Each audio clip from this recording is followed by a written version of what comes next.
안녕하세요. 저는 30대 후반의 주부입니다. 저희 친정은 참 가난했어요. 어릴 때 엄마는 교통사고로 돌아가셨고 아빠는 만물 트럭을 몰고 전국을 다니며 물건을 파셨죠.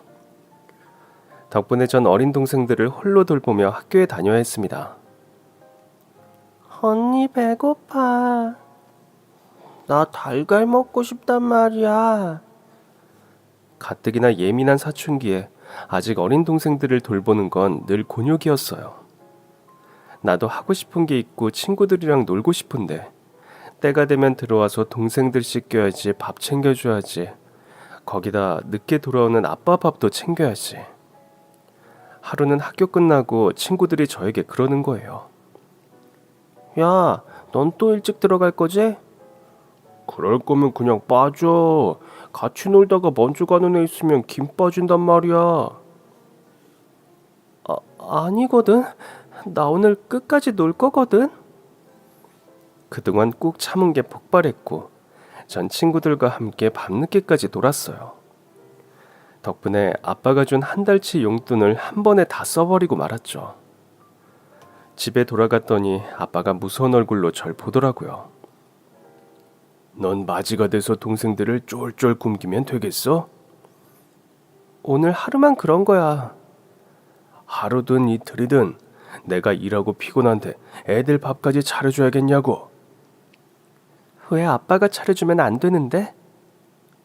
뭐? 아빠가 부모잖아. 나도 자식이야. 나도 얘들이랑 똑같다고. 근데 왜 얘들 치닥거리는 나 혼자 해야 돼? 그럼 돈은 누가 벌어? 내가 돈 벌잖아. 그 돈으로 너 학교도 다니는 거고. 돈이라곤 쥐꼬리만큼 주면서.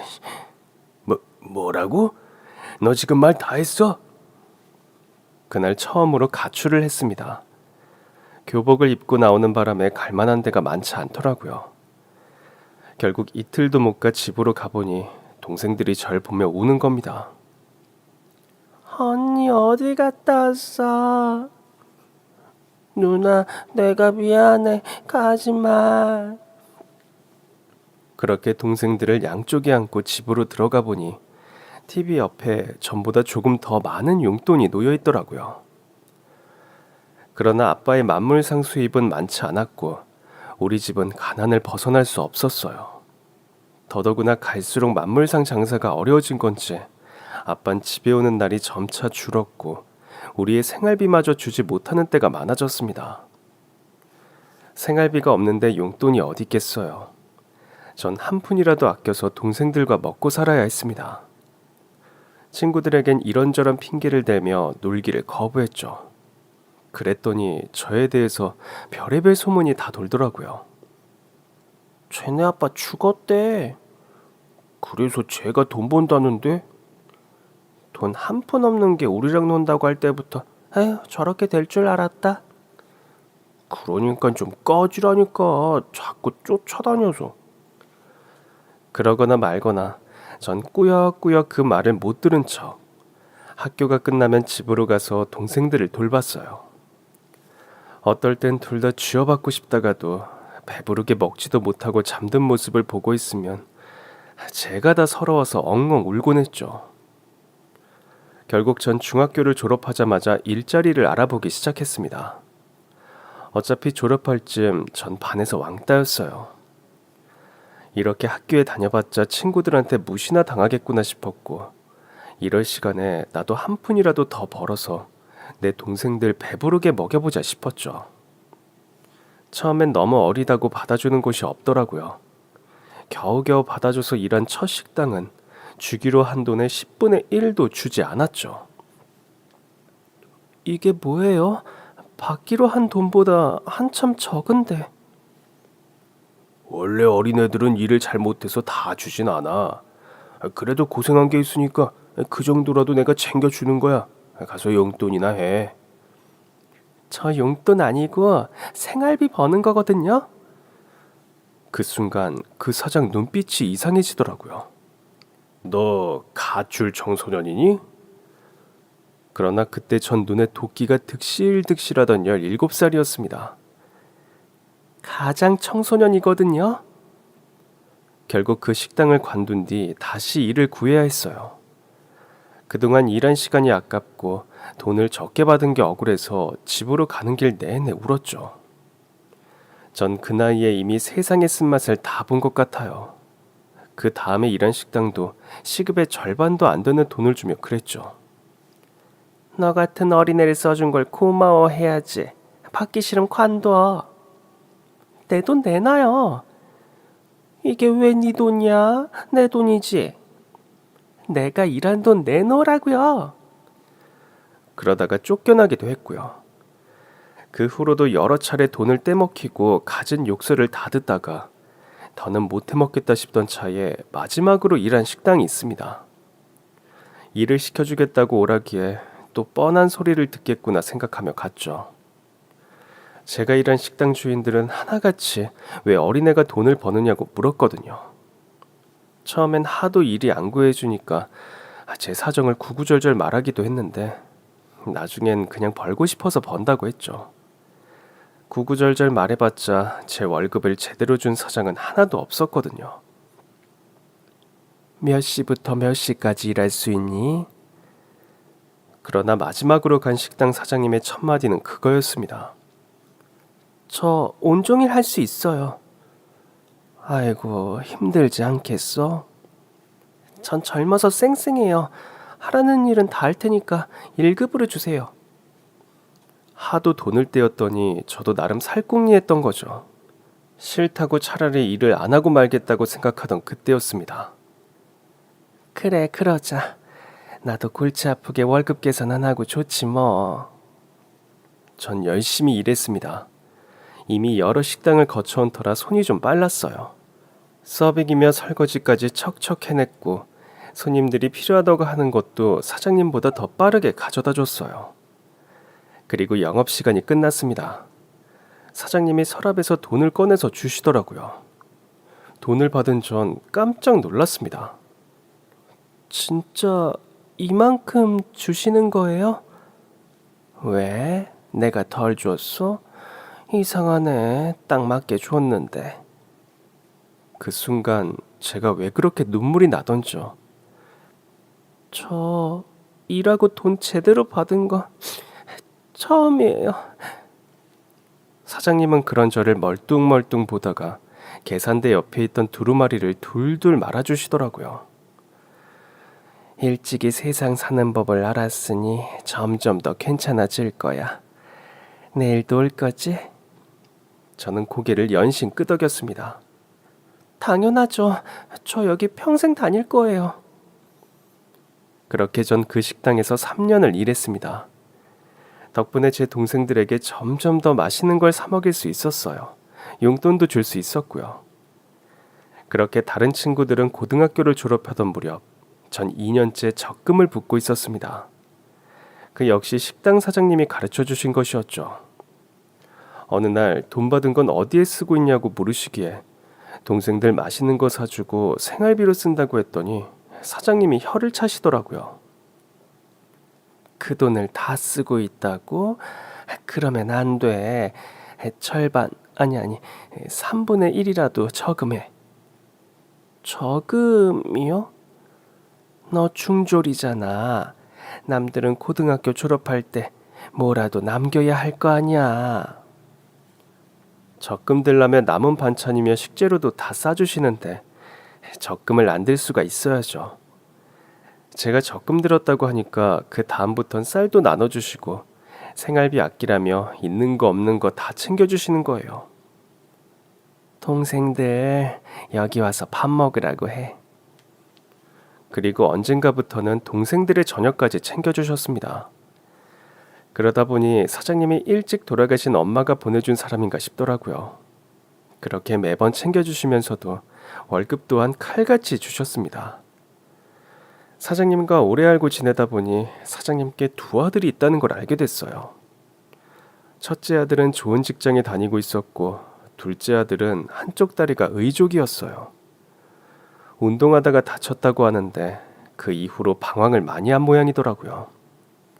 사장님은 절 처음 봤을 때 방황하던 둘째 아들을 보는 것 같다고 했었습니다. 네 눈빛이 얼마나 표독하던지 여기저기서 치이고 와서 상처난 고양이 새끼 같더라고. 딱 봐도 일당을 떼먹혔는지 1급으로 달라는데 에휴, 그러나 했지. 근데 이젠 저도 월급으로 받잖아요. 너더러 뭐라는 거 아니야. 네 등쳐먹은 그 인간들이 문제지. 그러던 어느 날부터 사장님의 장남이 자꾸 식당에 들르더라고요. 우리 장남이 어쩐 일이야? 저녁 먹으러 왔어? 맨날 피곤하다고 하면서 집으로 그냥 간다더니. 아니 뭐 밥도 좀 얻어먹고 엄마 일도 도울까 해서. 됐어. 여기 와서 밥이나 먹고 일찍 들어가서 쉬어. 그러나 그는 밥을 먹은 뒤 식당 일을 돕기 시작했고 일을 마친 뒤 청소까지 같이 해주었습니다. 그러던 어느 날 집으로 가던 절 불러 세우더라고요. 집에 데려다 줄까요? 갑자기요? 왜요? 아니 길이 너무 어두운 것 같아서. 처음엔 어이가 없었어요. 수년을 혼자 다니던 길인데 뜬금없이 어둡다며 데려다 주겠다는 거예요. 전 대답 없이 먼저 걸었고 그 뒤를 그가 계속 따라오더라고요. 그런 날이 하루 이틀 늘어가면서 불현듯 깨달았습니다. 설마 나 좋아해요? 네. 근데 이제야 눈치챘어요? 말도 안 돼. 사장님 아시면 기절해요. 어디 가서 그런 소리 절대 하지 마요. 알겠죠? 그러나 그는 대답이 없었습니다. 다음 날 출근하자마자 사장님이 어두워진 얼굴로 절 불러 앉히셨어요. 우리 애가 너랑 결혼하고 싶다는데 도대체 언제부터 그런 사이였어? 예? 결혼이요? 사장님, 저희 그런 사이 절대 아니에요. 아니, 갑자기 제가 저한테 좋다고 그래서. 말도 안 되는 거 알지? 내가 너 직원으론 정말 아끼지만 그래도 이건 아니지. 걱정 마세요. 저 진짜 안 만나요. 제가 거절할게요. 말은 그렇게 했는데 시간이 지날수록 마음이 좀 이상했어요. 하긴 내가 많이 부족하지 싶다가도 날 그렇게 예뻐하시더니 결국 동정이었나 싶기도 하고요. 이후로도 사장님의 태도는 변함이 없었습니다. 다만 사장님의 큰아들인 장남은 또 저를 보러 온 건지 문 앞에서 쫓겨나는 걸 봤죠. 당장 못 가? 쟨 너한테 관심도 없다는데 결혼은 무슨 결혼? 엄마, 나 사실 저 사람 좋아한 지 꽤 됐어. 나도 엄마가 이럴까봐 오래 망설인 거라고. 근데 이 마음은 어떻게 할 수가 없는 걸 어떡해. 두 모자의 대화를 들었지만 모른 척했습니다. 그러던 어느 날 사장님의 둘째 아들이 식당으로 신부감을 데리고 온 거예요. 처음엔 참 착한 사람 같다 했는데 자세히 보니 맹인이더라고요. 사장님은 당황한 눈치가 역력했지만 태연하게 물었습니다. 뭘 하겠다고? 결혼이요. 사장님은 둘째 아들의 의족과 신부감의 눈을 번갈아가며 봤어요. 사장님의 마음을 읽은 둘째 아들이 말했습니다. 부족한 사람들끼리 한번 잘 살아볼게. 사장님은 결국 두 사람의 결혼을 승낙했습니다. 그러나 그날 밤 손님이 다 빠지자 가게 문을 닫기도 전에 깡소주를 드시더라고요. 저는 퇴근하려다 말고 그 앞에 앉았어요. 괜찮으세요? 사장님은 눈물을 흘렸습니다. 참 겁도 없지. 저 애들을 어쩌면 좋니? 아휴, 이 험한 세상을 어떻게 살려고. 그렇게 자작을 하는 사장님의 소주를 빼앗아 잔을 채워드렸어요. 제가 잔만 채워드리고 술은 입에 대지 않자 사장님이 물었습니다. 넌 한 잔 안 해? 저 요즘 밤에 공부해요. 검정고시 치러서 고등학교는 졸업하려고요. 술 마시면 공부 못 하잖아요. 사장님은 그런절 물끄러미 보시더니 그랬습니다. 너, 내 맏며느리 할래? 네? 큰애가 네가 너무 좋대. 둘째가 맹인 며느리 데려오는 걸 보고 나니까 내가 정신이 번쩍 들어. 너만 애만 데리고 왔어도 뭐가 아쉬웠을까 싶으면서 내가 반대해서 섭섭했지? 안 섭섭하다면 거짓말이지만 그래도 이해해요. 제가 너무 부족하잖아요. 그러나 사장님은 깊은 한숨을 내쉬더니 말했습니다. 큰애가 며칠째 병가 쓰고 방에 들어 누워만 있어. 사실 난 독하게 모른 척 하려고 했거든. 근데 실은 며칠째 널 유심히 보고 있었어. 이미 내 새끼 같은 네가 내 며느리가 되면 어떤가. 괜히 좋았던 사이만 틀어지는 거 아닌가. 우리 아들은 다리 아픈 동생도 평생 돌봐야 하는데 어릴 때부터 늘 가족이란 짐을 안고 살았던 네가 감당할 수 있을까 싶더라고. 이런 우리 집도 괜찮겠어? 이젠 맹인 동서까지 생길 텐데도. 아휴, 나도 주책이다. 나도 참 간사하지. 일이 이렇게까지 되고 보니까 그냥 너한테 내 며느리 하라고 하고 싶어. 나랑 같이 감당해 달라고. 그 순간 전 결심했습니다. 제가 평생 모시고 살게요. 그렇게 전 지금의 남편과 결혼했고 사장님은 제 시어머니가 됐습니다. 물론 시동생도 결혼해 저에겐 동서도 생겼죠. 그렇게 시간이 흘러 저는 다리 없는 시어머니를 모시고 살았어요. 그런데 시어머니는 강남 아파트를 동서에게 주고 돌아가셨습니다. 안녕하세요. 여기 땡땡 로펌입니다. 잠깐 와주셔야겠는데요. 그렇게 간 로펌에서 변호사가 저에게 시어머니의 유언장을 보여줬어요.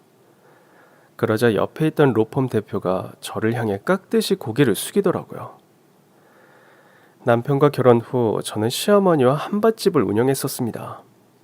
일명 현장 식당이라고 노동자들이 있는 현장에서 운영하는 식당이었죠. 어머니, 왜 하필 한밭집이에요? 지금 운영하는 식당도 잘 되잖아요. 솔직히 지금 식당 수입이 예전만 못해. 요즘 우리 식당 주변에 으리으리한 식당이 좀 생기니 그 식당들은 유명한 가맹점이어서 손님들이 다 그쪽으로만 몰려가. 근데 한밭집은 나처럼 식당 일에 잔뼈 굵은 사람밖에 못하거든. 네가 도와주기만 하면 충분히 할 수 있을 것 같아. 전 결국 시어머니와 의기투합하기로 했습니다. 그러나 남편은 제 결정을 못마땅해 하더라고요. 여자 둘이서 공사 현장에서 식당을 하겠다고? 공사 현장이 자칫 얼마나 위험한데 당신은 내가 벌어주는 월급으로도 충분히 살 수 있잖아. 그럼 어머니는 우리가 드리는 용돈으로 만족하실 수 있는 분이 아니야. 지금 있는 식당은 어쩌고? 다 드신대. 그래서 당신이 결국 돕겠다는 거야? 그럼 어떡해? 어머니 혼자 하게 둬? 차라리 그렇게 둬야 포기하시지 않겠어? 포기는 무슨, 벌써 계약까지 마치셨던데. 뭐? 내가 안 한다고 해도 혼자 하실 거야. 차라리 내가 같이 하다가 정 힘들면 어머니 설득해서 그만두게 할게. 결국 남편은 고부간의 의기투합을 막지 못했습니다. 전 시어머니와 함께 한밭집 운영에 뛰어들었고 그 결과는 시어머니의 예상대로 대박이었습니다. 문제는 저와 시어머니 둘이 하기엔 일손이 턱없이 부족하다는 것이었죠. 어머니, 사람을 좀 더 뽑는 건 어때요? 왜? 일이 너무 많아서 힘들어? 지금까진 잘했잖아. 인건비 더 들면 남는 거 없어. 저 사실 제가 임신했어요. 그즈음 전 첫째 아이를 막 임신한 상태였어요. 남편에겐 아직 말하지 않은 상태였죠. 가뜩이나 한밭집 일을 못마땅해 하는데 아이까지 가졌다고 하면 당장 관두라고 난리를 칠 것 같았거든요. 뭐 정말이야? 아이고, 그럼 몸을 조심해야겠네. 다른 건 괜찮은데 배달이 좀 힘들었어요. 배달 그거 내가 할게. 아휴, 그거 뭐 얼마나 된다고. 어머니, 공사 현장 배달이 얼마나 어려운데요. 자칫 균형이라도 잃으시면 크게 다칠 수도 있어요. 그래도 우리 손주 가진 며느리한테 내가 배달은 못 시키지. 공사 현장이다 보니 제때 식사하지 못하는 인부들도 좀 있어서 하루에도 여러 차례 배달이 필요했어요. 저는 배달도 도울 겸 설거지라도 할 보조를 뽑자고 했지만 시어머니는 꿈쩍도 하지 않으셨습니다. 하긴 저희 시어머니 저랑 둘이 동업에 가깝게 한밭집을 운영하면서도 저에겐 딱 월급만 주시던 분이었어요. 한 번은 섭섭해서 물은 적도 있었습니다. 어머니, 저한테 한밭집 같이 하자고 하신 거요. 동업하자는 말씀이 아니었어요? 통업이지. 근데 전 왜 월급만 받아요? 아니 그럼 한밭집 시작할 때 돈은 내가 다 댔는데 너한테 반을 줘야 하니? 그땐 그 말이 너무 섭섭하더라고요. 그렇지만 어머니의 말씀이 일리가 없는 것도 아니어서 전 그러려니 했습니다. 어머니, 저 배달 다녀올게요. 전 차마 시어머니에게 배달을 맡길 수는 없었어요. 그런데 주방에 있던 시어머니가 달려나오시더라고요. 아유, 됐어. 내가 갈게, 내가. 어머니, 제가 갈게요. 저 괜찮아요. 너 어제도 배 당겼잖아. 내가 갈게. 이리 줘. 시어머니는 제가 들고 있던 쟁반을 빼앗아 가셨고 결국 전 쟁반을 머리에 인 채 공사 현장을 걸어가는 시어머니의 뒷모습을 불안하게 보고 있어야 했습니다. 여기 김치 좀 더 줘요. 네. 그러나 한밭집 일은 눈코 뜰 새 없이 바빴어요. 식당에 남아 준비해둔 밥과 반찬을 열심히 나르는데 젊은 남자 인부가 식당으로 뛰어 들어오더라고요. 여기 사장님, 공사 현장에서 추락했어요. 밥과 반찬을 준비하고 있던 전 쟁반을 떨어뜨리고 말았습니다. 인부를 따라가 보니 시어머니는 다리가 뒤로 꺾인 채 바닥에 떨어져 있었어요. 의식이 없는 시어머니를 보는데 손이 덜덜 떨리더라고요. 어머니, 정신 좀 차려보세요. 저기 119는 불렀어요? 그럼요, 아까 불렀죠. 저는 덜덜 떨리는 손으로 남편에게 전화를 걸었습니다. 여보, 이쪽으로 지금 당장 좀 와줘. 피투성이가 된 시어머니를 보다가 결국 저도 정신을 잃었습니다. 정신을 차렸을 때 시어머니의 수술이 끝났다고 하더라고요. 무슨 수술을 받으신 거야? 다리가 너무 심하게 꺾여 있었어. 다리는 괜찮으셔? 의식은? 남편에게 묻는데 잘 참고 있던 남편이 눈물을 터뜨리더라고요. 다리 절단했어. 뭐? 그냥 두면 썩는다고. 한시라도 빨리 잘라야 한다고. 남편은 쏟아지는 눈물로 인해 말을 잇지 못했고 전 도저히 믿을 수 없어서 시어머니를 보러 갔습니다. 갔더니 정말 다리가 없더라고요. 어머니. 시어머니는 이제 막 끼어 의식이 돌아온 상태였습니다. 그러나 제 부름에도 시어머니를 저를 보지 않았어요. 괜찮으세요? 많이 놀라셨죠? 네 말을 들을 걸 그랬다. 사람 하나 더 고용하자고 했던 말. 이제야 후회하시는 거예요? 아유, 내가 미련했다. 어머니 울지 마세요. 이제 제가 모실 테니까 너무 걱정하지 마시고. 둘째 놈 다리 병신 만든 것도 모자라서 이제 나까지 이 지경이 되다니. 아유, 내가 너 볼 면목이 없어서 그래. 그런 말씀 마세요. 그저 열심히 살려고 하다가 일어난 사고잖아요. 열심히 살면 뭐해. 이제 내가 짐일 뿐인데. 어머니, 그런 말씀 마세요. 어머니는 존재만으로도 저한텐 빛이세요. 그러니까 제발 그런 말씀 마세요. 알았다. 그런데 우리 한밭집은 어쩌지? 제가 해볼게요. 아휴, 너도 곧 배도 부를 텐데. 사실 그때까지 시어머니에게 말하지 못한 사실이 하나 있었습니다. 옆에 있던 남편이 대신 말해주더라고요. 이 사람 사실 유산했어요. 너무 놀랐나 봐요. 제가 더 조심했어야 했는데 관리를 못해서 그렇게 됐어요. 죄송해요. 아이고, 뭐 유산? 아이고. 내가 사람을 더 뽑았어야 됐어. 아유. 아이는 다시 가질 거니까 걱정 마세요. 그러니까 한밭집은 제가 운영해 볼게요. 아휴, 한밭집은 무슨. 네 몸부터 추스려야지.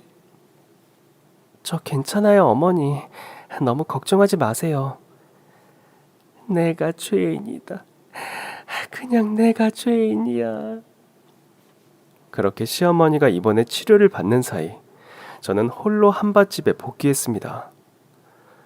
유산하고 아직 몸이 힘든 때였지만 주저앉아 있기엔 머릿속이 너무 복잡했어요.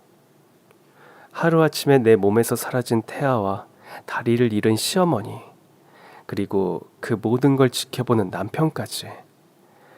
하지만 남편은 제가 한밭집을 운영하는 걸 반대했죠. 그냥 이참에 접자.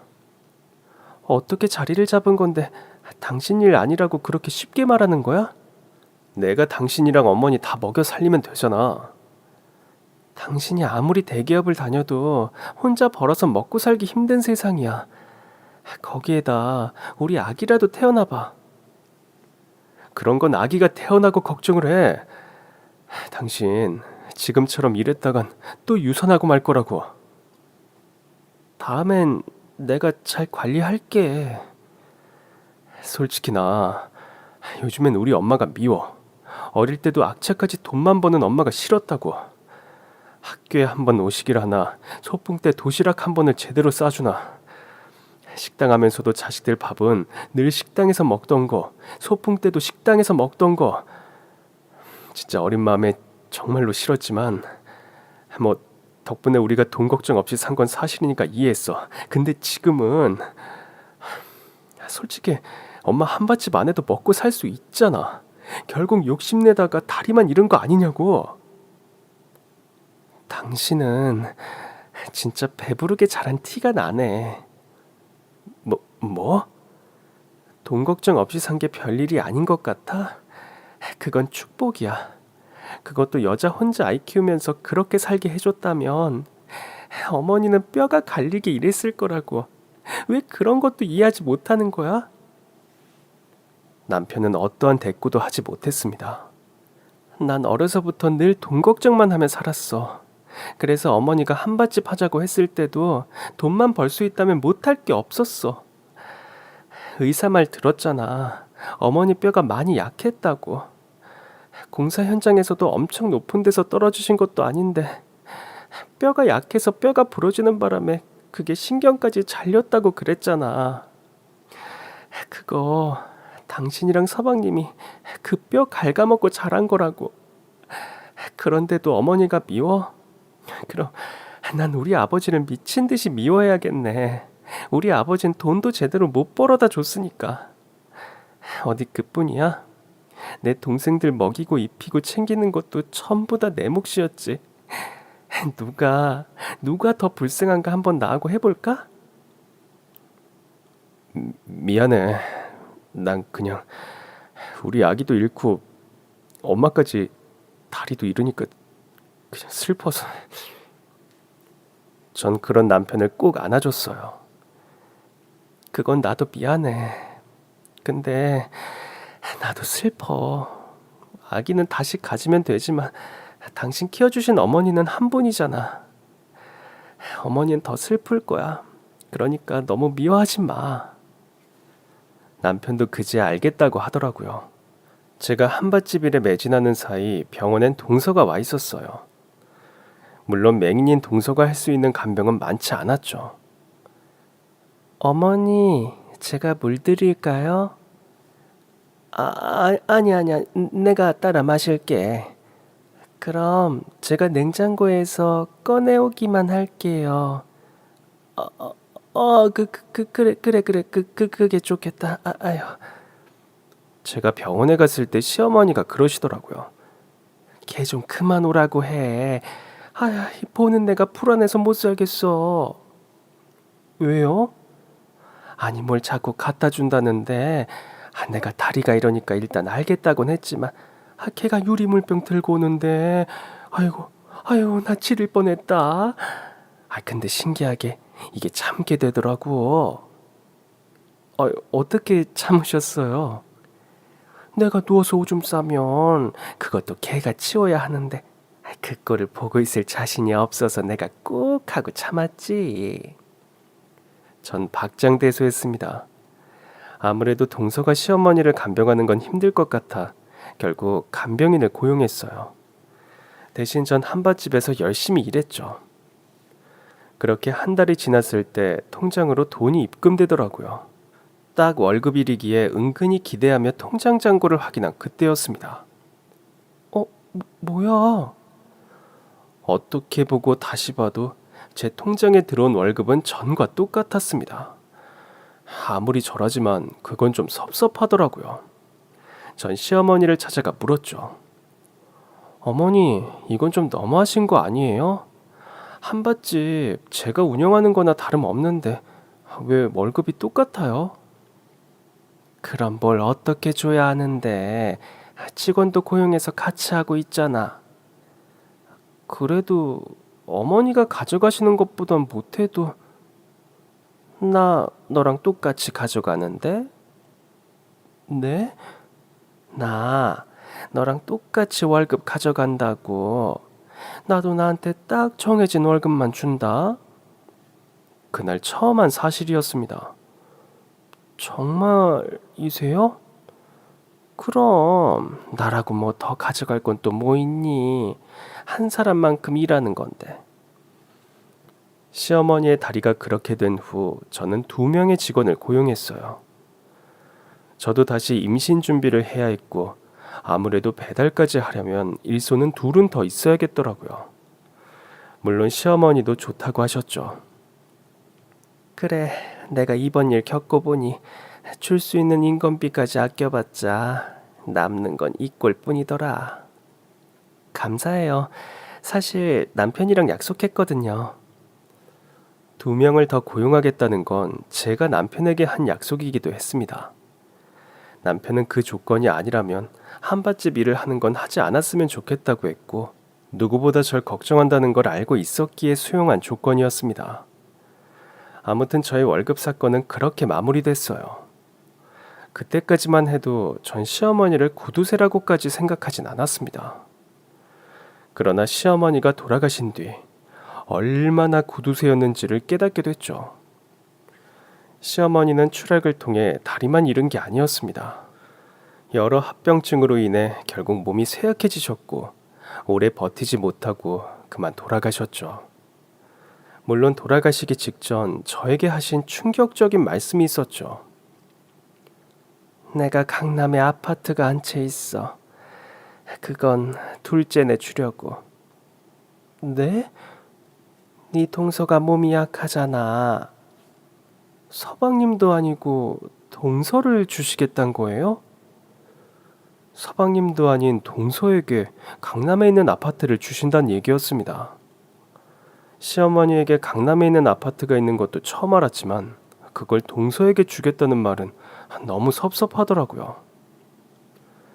저 어머니 덕에 돈 벌어서 동생들도 잘 키우고 남편도 만나서 잘 살고 있는 건 맞지만 그 비싼 강남 아파트를 저랑 남편은 아예 생각도 안 하시고 동선애한테 주신다는 건 솔직히 좀 섭섭해요.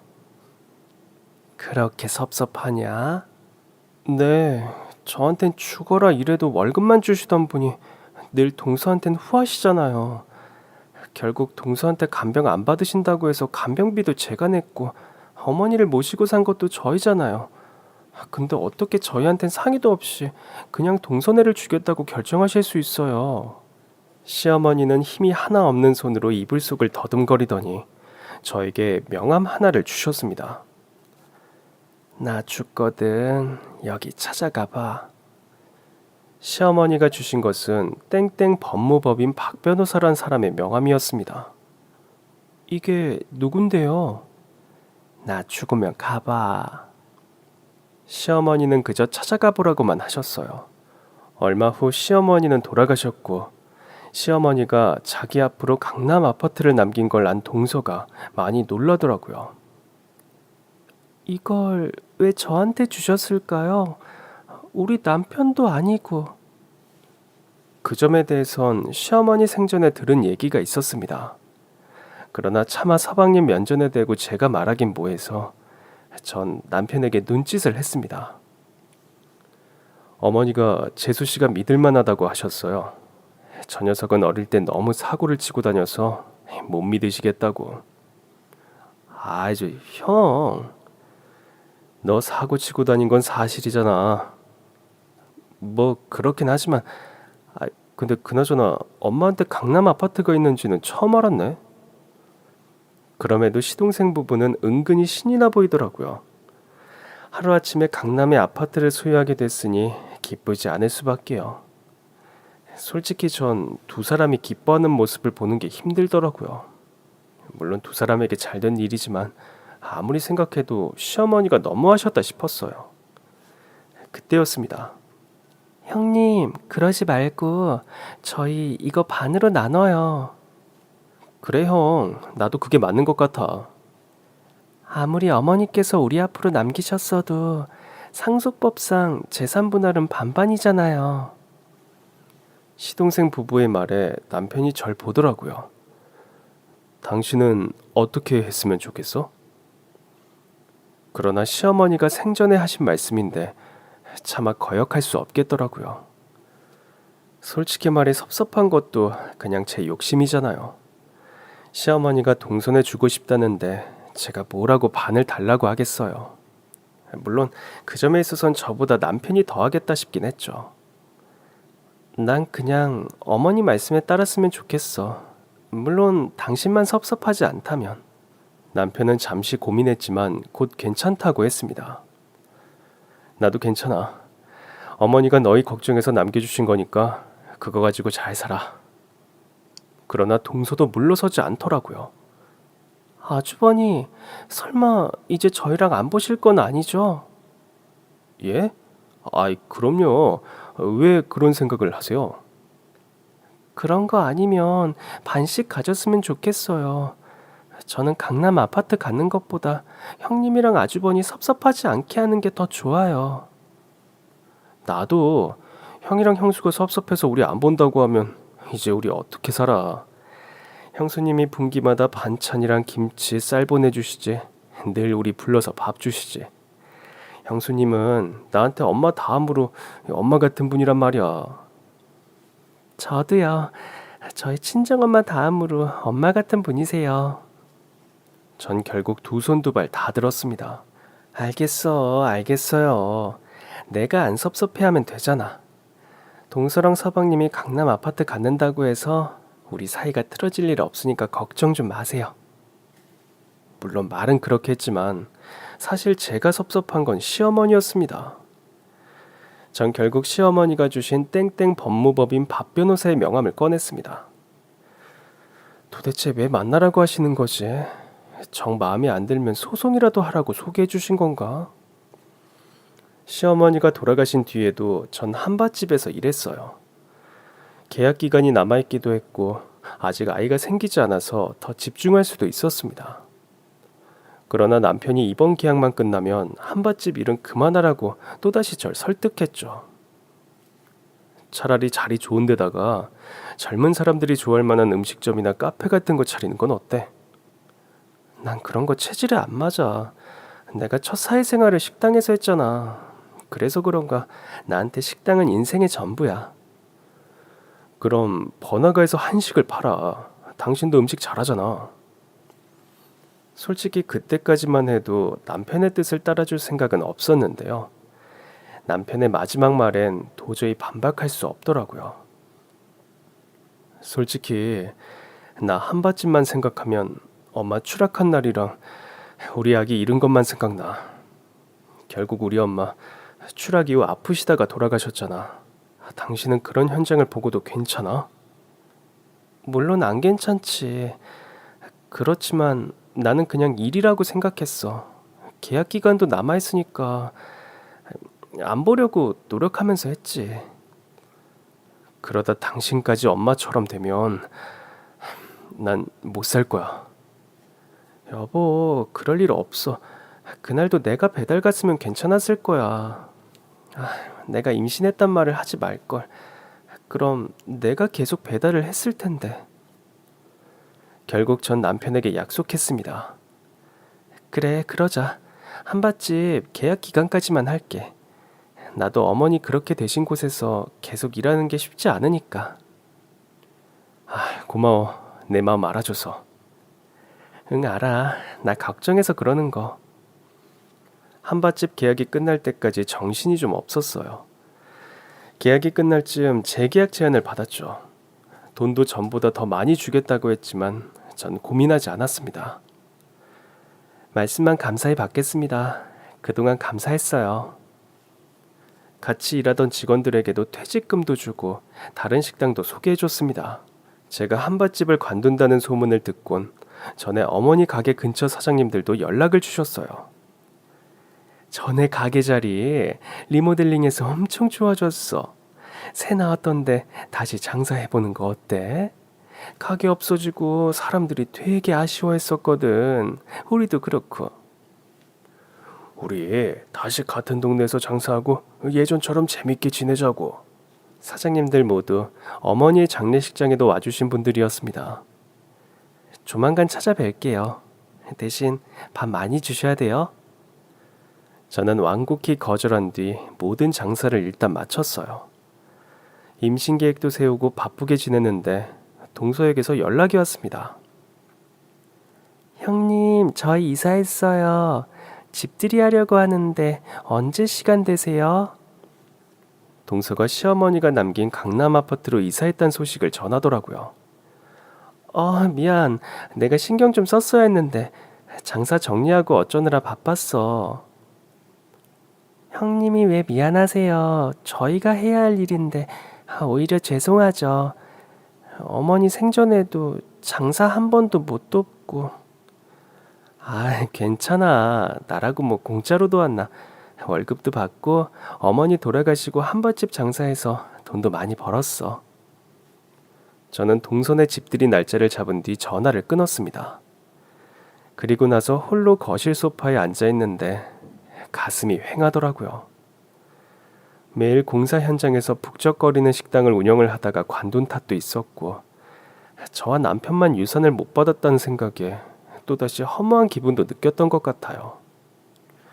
그러다 그간 바빠서 처리 못한 은행 일 좀 처리하자 그러면서 지갑을 꺼냈을 때였습니다. 지갑 안쪽에 어머님께서 주셨던 땡땡 로펌 박 변호사의 명함이 있더라고요. 전 고민 끝에 전화를 걸었어요. 안녕하세요. 저희 시어머니께 듣고 연락드립니다. 시어머니의 이름과 나이를 말하자 박 변호사라는 사람이 바로 알아듣더라고요. 안녕하세요. 왜 연락을 안 주시나 했습니다. 로펌으로 시간 될 때 한번 와주시겠어요? 네, 제가 그동안 좀 바빴습니다. 언제 가면 될까요? 며칠 뒤 저는 로펌으로 향했습니다. 집에 있어봤자 자꾸 돌아가신 시어머니만 생각이 나고 마음이 울적하더라고요. 저랑 남편에게 남겨주신 건 한밭집뿐이었지만 또 시동생 부부를 가엾게 여기신 마음도 모르겠는 건 아니었어요. 저도 한밭집을 운영하며 돈을 꽤 번 상태였고 시어머니 덕에 배운 게 있었으니 뭐라도 해먹고 살 자신은 있었습니다. 그런데 시동생 부부는 사정이 또 다르잖아요. 로펌에 도착한 전 박 변호사를 찾았습니다. 어서 오세요. 박 변호사는 저를 회의실로 안내했어요. 곧 대표님도 오실 겁니다. 여기 로펌 대표님이요? 왜요? 그때 마침 로펌 대표가 들어오더라고요. 반갑습니다. 원래 단골 고객님의 비밀 유언장을 공개할 땐 로펌 대표가 동반 참석합니다. 행여나 과정에서 생길 문제를 미연에 방지하기 위해서죠. 비밀 유언장이요? 네, 저희 단골 고객님께서 며느님 앞으로 비밀 유언장을 하나 남기셨어요. 이건 남편 되시는 큰 아드님이나 둘째 아드님에게도 비밀로 해달라고 하셨고요. 저는 상당히 어리둥절했어요. 왜요? 왜 저만... 저도 그 이유가 무척 궁금했습니다. 이제 며느님의 동의를 받고 열어보면 그 비밀이 밝혀지지 않을까요? 로펌 대표는 박 변호사에게 눈짓했고 박 변호사는 저에게 어머니가 남기셨다는 서류를 내밀었습니다. 전 의아해하며 봉투에서 서류를 꺼냈고 내용을 확인하는 순간 경악하고 말았습니다. 아니, 왜 그러세요? 제 표정을 본 로펌 대표도 가까이 와서 서류를 확인하더라고요. 내용을 확인한 로펌 대표가 저에게 깍듯이 고개를 숙였고 박 변호사 역시 따라와 고개를 숙이더라고요. 이제부터 저희 로펌 대고객이십니다. 전 얼떨떨해서 시어머니가 남기셨단 비밀 유언장을 보고 또 봤어요. 시어머니가 남긴 서류의 정체는 건물 증여에 대한 공증이었습니다. 건물 증여 처리 역시 이 로펌에 맡기셨더라고요. 대체 이게 무슨 강남에 있는 건물이네요. 박 변호사는 바로 건물을 검색해 시세를 알아보더라고요. 네, 강남에 있는 건물 맞고요. 현재 시세가 89억으로 나오네요. 근데 앞으로 더 오른다고 합니다. 네? 정말 이 건물을 어머니가 갖고 계셨어요? 네, 월세만 받으셔도 편하게 사시겠는데요. 위치가 너무 좋아서 이미 은행부터 주요 프랜차이즈 임대가 돼 있는 건물입니다. 대표는 서류 안쪽에서 제가 아직 보지 못한 어머니의 편지를 보여주었어요. 여기 시어머니께서 남기신 편지가 있습니다. 이 편지 역시 시어머니가 쓰신 것으로 공증받은 편지입니다. 전 떨리는 마음으로 시어머니가 남기셨던 편지를 읽기 시작했습니다. 우리 큰며느리야, 널 만난 이후로 내가 외롭지가 않았다. 평생 아들 두 놈 키우느라 혼자 세상을 사는 기분이었는데 널 만나고 네가 내 며느리가 된 후로 세상 사는 게 두렵지가 않았어. 너에게 남기는 강남 건물은 아주 오래전에 내 시아버지가 주신 건물이야. 위치는 강남이었어도 전엔 지하 1층을 포함해 3층짜리 별거 없는 건물이었는데 주변에서 리모델링을 해보라기에 열심히 식당 운영해서 모은 돈으로 어렵게 리모델링을 했더니 건물 값어치가 훌쩍 오르더라고. 거기에 유명한 시설들이 들어오기 시작하면서 월세를 받으니까 돈이 더 잘 모이기 시작했어. 한밭집 하면서 수익이 많이 늘면선 아예 증축을 해버렸지. 그랬더니 그 값어치가 10배는 뛰지 뭐니? 그래서 한밭집도 열심히 할 수밖에 없었어. 한동안 건물 월세 받던 게 리모델링 하느라 뚝 끊기니까 괜히 마음이 조급하더라고. 결국엔 한 푼이라도 더 모으는 게 습관 때문에 내가 너만 고생시켰다. 이 건물은 비밀리에 너한테 남기는 거야. 큰아들이 알면 작은아들도 알게 될 텐데 그냥 이거 네가 가져. 한밭집 같이 하자고 해놓고 내가 월급만 줘서 섭섭했지. 난 네가 돈 때문에 변하지 않길 바랬단다. 돈은 내가 모아줄 테니까 평소처럼 근면 성실하게 살길 바래서 그랬지. 결국 내 건 다 네 거니까 당장은 좀 섭섭해도 나중에 날아주려니 했었어. 아기도 다시 잘 갖고 니들 편안하게 살면서 둘째네도 종종 들여다 봐줘. 걔들 몸 불편하잖아. 그리고 너한테 내 평생의 짐을 남기고 가서 정말 미안하다. 그래도 네가 있어서 내가 이렇게 편히 눈을 감는다. 사랑하고 아끼는 내 큰 며느리야. 넌 하늘이 보내준 내 딸이었다. 그동안 나랑 지내느라 정말 수고 많았어. 앞으로는 행복하게 잘 살아라. 저는 결국 로펌 대표와 박 변호사 앞에서 아이처럼 엉엉 울고 말았습니다. 그제야 제가 생애 2번째로 만난 엄마를 잃은 게 실감이 나더라고요. 생각해보면 시어머니를 잃은 슬픔을 섭섭함으로 버텼던 것 같아요. 만약 건물을 남겨주신 걸 미리 알았다면 그 슬픔이 너무 커서 한밭집 운영도 잘 마무리하지 못했겠구나 싶더라고요. 우리 어머니의 선고안은 참 놀랍다 싶었습니다. 그날 저녁엔 동선에 집들이가 있었어요. 남편은 회사를 마치고 오기로 했고 저는 먼저 가서 동서를 좀 도울 생각이었습니다. 도착해보니 집이 으리으리하더라고요. 어머나, 이렇게 커? 동서, 청소는 어떻게 하고 있어? 둘이 해도 버겁겠는데? 진짜 너무 힘들어요. 겨우겨우 어찌저찌 하고 있어요. 그냥 여기 새를 줄 걸 그랬나 봐요. 그런 방법도 있긴 하지만 동선의 전셋집 계약도 끝나가고 있었잖아. 네, 맞아요. 일주일에 2-3번이라도 일하는 분을 불러야겠다. 내가 불러줄게. 그런데 또 눈이 안 보이는 동서다 보니 혼자 일하는 분을 감당할 수 있을까 걱정이 되더라고요. 형님, 이쪽으로 좀 와보세요. 동서는 저에게 팔짱을 낀 뒤 복도 끝쪽에 있는 방으로 데려가더라고요. 저희 집이 방이 양쪽으로 나뉘어 있더라고요. 알고 보니까 이 집이 2세대가 같이 살 수 있는 집이래요. 동서가 열어보란 방문을 열어보니 안방인가 싶게 방이 진짜 좋더라고요. 우와, 이게 부부 침실이야? 너무 좋다. 옆방도 2개나 더 있어요. 우리 동선에도 어서 아기 낳아야겠네. 형님. 응? 사실 저희는 아이 안 낳으려고요. 뭐?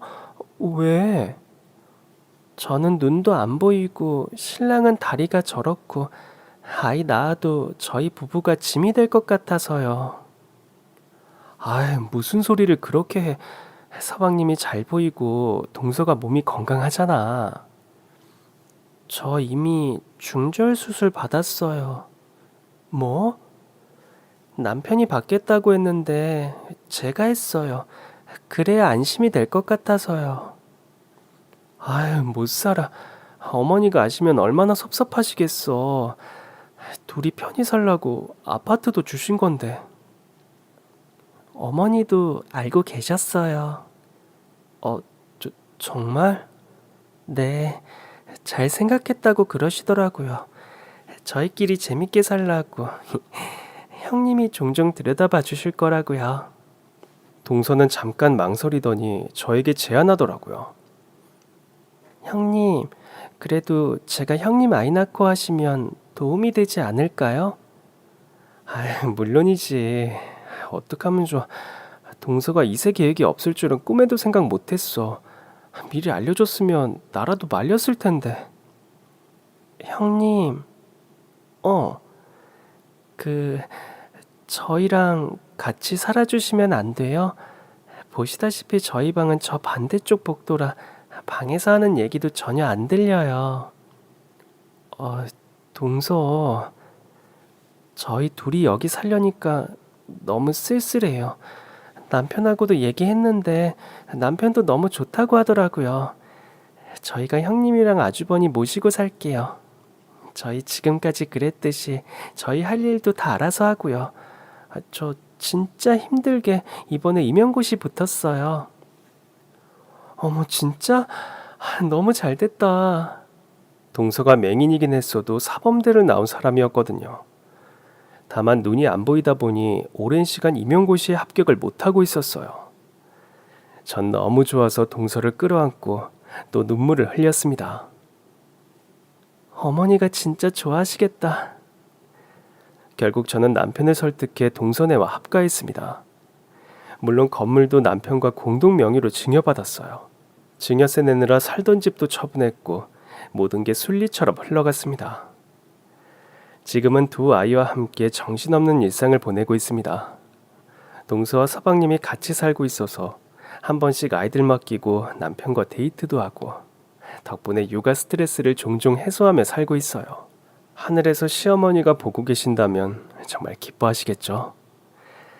저는 오늘도 그리운 마음 반, 행복한 마음 반으로 우리 대식구들과 단란하게 살아가고 있습니다. 그럼 지금까지 제 긴 사연 들어주셔서 정말 감사합니다. 오늘도 행복한 하루 되세요.